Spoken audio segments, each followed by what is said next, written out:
По итогам встречи с Кириллом Евгеньевичем Бычковым наметилось позитивное движение вперед не только по объектам, которые попадают под действие ФЗ-214, и также могут надеяться на то, что будут рассматриваться в ближайшее же время на встречах, опять же, с Кириллом Евгеньевичем вопросы всех тех попавших, которые не попадают под действие ФЗ-214.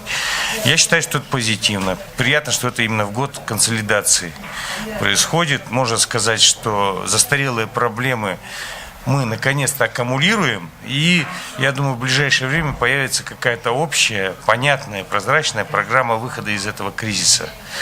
Кризиса именно физических лиц, дольщиков. Это позитивно.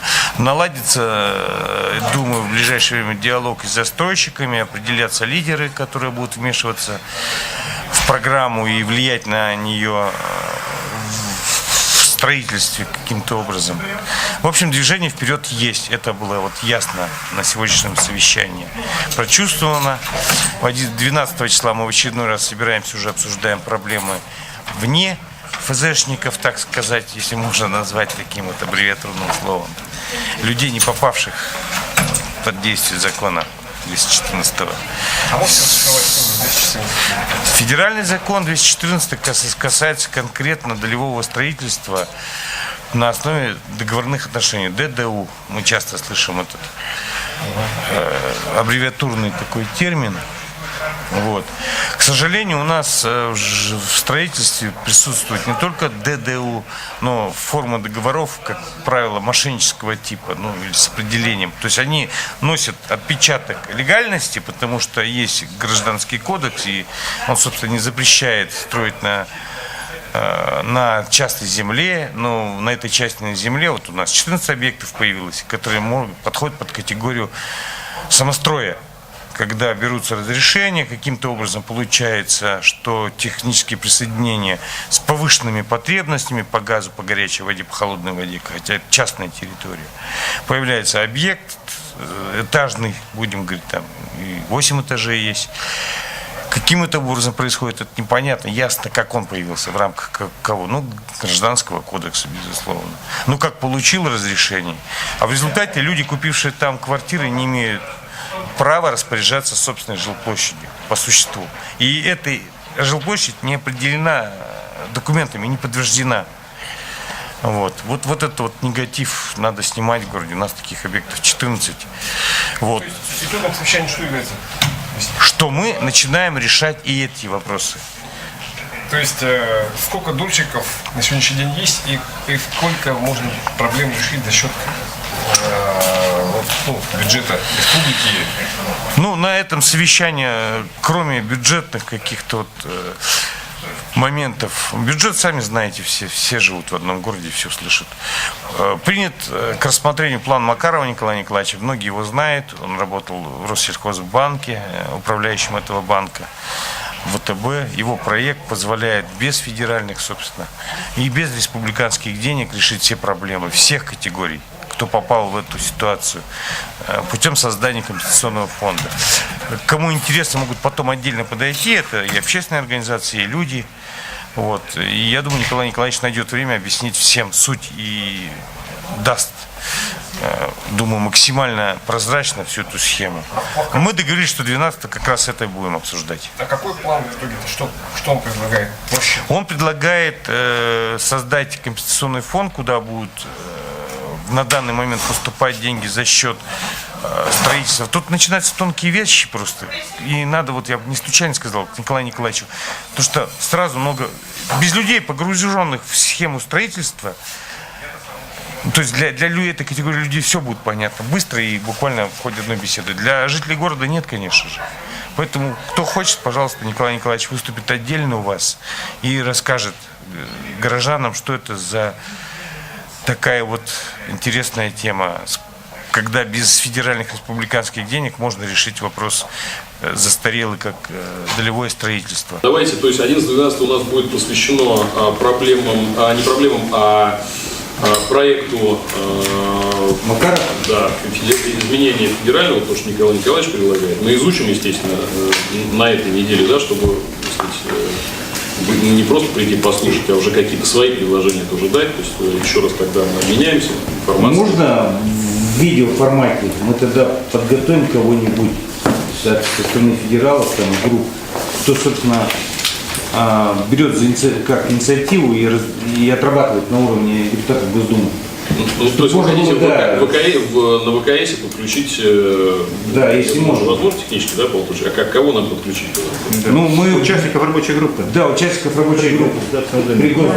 Сперва на своем уровне обговорим, а после этого... Ну, давайте, да, наверное, все-таки 11-12 проведем на уровне, на своем, а на следующей неделе после этого, ну, то есть уже будем такими прям короткими перебежками идти, что называется, без длительных перерывов, вот, и очень поступательно. Обсудили, потом сделали ВКС, то есть все прям четко сжато.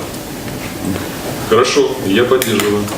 Проект, который мы предлагаем, он предполагает обременить программу переселения из аварийного и ветхого жилья, которая будет реализовываться у нас в республике в течение 5 лет и размером 60 миллиардов, обременить 15%.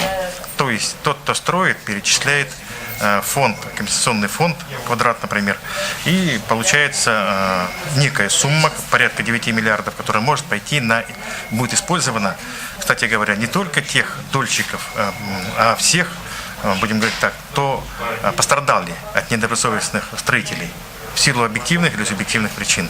Это есть незаконное строительство. Это вот самострои, которые делались рядом застройщиков, которые до сих пор пытаются все эти вещи делать. Это двойные, тройные продажи. Это вот настройки над гаражами, которые, по идее, нужно сносить. А на какие деньги компенсировать этим людям, непонятно. И здесь бы я хотел точно, так сказать, развести на две стороны разные проблемы. Казалось бы, это человек сам обманулся. Ну, взял деньги, понес не к тому, кому нужно, и, соответственно, так сказать, получил то, что получил. Он деньги потерял, а ничего не получил. Но я бы хотел развести на разные стороны вот как раз этих людей, тех, которые пытались жилье получить, и которые вкладывались в кэшбери, например. Ну, грубо говоря, на слуху такая вещь же есть. Ага. Кэшбери он совершенно хотел точно, на халявные проценты. Много процентов и быстро денег заработать. Вот эти люди, которые пытались вложиться, они шли, конечно, в дешевое жилье. Дешевое не потому, что им казалось, что вот я сэкономлю денег и так далее, а хватало только на это. Вот, кстати, один из примеров. Женщина вот, на Лизе Чайкиной, у них там строился самострой, он получился на участке, который ИЖС. Там больше 3 этажей строить не нужно. Построили 4-й этаж, он сгорел. И теперь ситуация такова, я могу вам очень интересную ситуацию. Они до сих пор платят земельный налог. Их постройки мансарды нет и не будет уже, даже по закону никоим образом. А они платят еще налоги даже. Конечно, небольшие, но платят налоги. Странная ситуация. И здесь как раз вот те люди, которые, я считаю, какие деньги у них были. Это матери дали пенсионерке материальную помощь при переезде в город. И брат-инвалид 8 лет копил, деньги не тратил, истратил. Все, у них денег не будет никогда. Они не хотели получить бешеных процентов, они хотели реализовать свое конституционное право иметь жилье. И деньги даже нашли. Ну, правда, их не хватило на то шикарное жилье, которое нормальное жилье. А то, что смогли найти, то и сделали. То есть, смотрите, значит, предлагается 15% от какой суммы по компенсационному фонду, Ну, от 60 миллиардов. которые пойдут на программу ветхого и Формирование это будет формироваться компенсационный фонд, в котором они скопятся. И вот те люди, которые пострадали, я не говорю, что дольщики. Вот дольщиков, которые сегодня не видели, их видит закон, даже видит. И вообще, они даже по закону были созданы такие условия правительством и законодательством, которые вроде бы позволяли им защититься от тех недобросовестных строителей. И тем не менее не помогло ничего. Ни страховщики, ни все эти вещи. Деньги потрачены, у них нет этих самых квартир. А те, кто незаконное строительство, их тоже вроде как заманивали-то. Самый главный вопрос. Стоит многоквартирный дом на участке ИЖС, многоквартирный, там, ну, грубо говоря, там 20 квартир, 30 квартир, да, стоит. Вы попробуйте подключиться к инженерным сетям, если вы строите собственный дом. Просто взяли участок, строите дом. Это же целая проблема, знаете же, да? Это целая проблема, потому что там нужно электричество, газ, вода, там не хватает давления, он говорит, газа не дадим больше там 1,5 кубов. А тут на 30 квартир на ИЖС выделяется. Каким образом? потребление электричества, газа, канализация, вода. В частности, уже. Не в частности, это, Я сейчас говорю, что все-таки, значит, механизм предложен. да, Как он будет, дальнейший план действий, вот то, что вы говорите, 15 компенсационный фонд. Да-да-да. В следующий день какое принято решение именно по этому механизму? никакого решения пока не принято. Проект рассматривается в рабочей группе при Госдуме Российской Федерации, в рабочей группе при партии «Единая Россия». Он рассматривается с точки зрения, если он будет действовать, там же называется, как называется эта вещь, 4 ФЗ, это называется, где нужно по аукциону такие вещи реализовывать.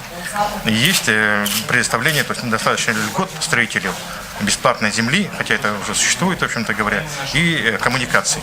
Возьмет ли на себя это дело республика? Если возьмет, то тогда это вещь. А почему это можно сделать, я могу сказать.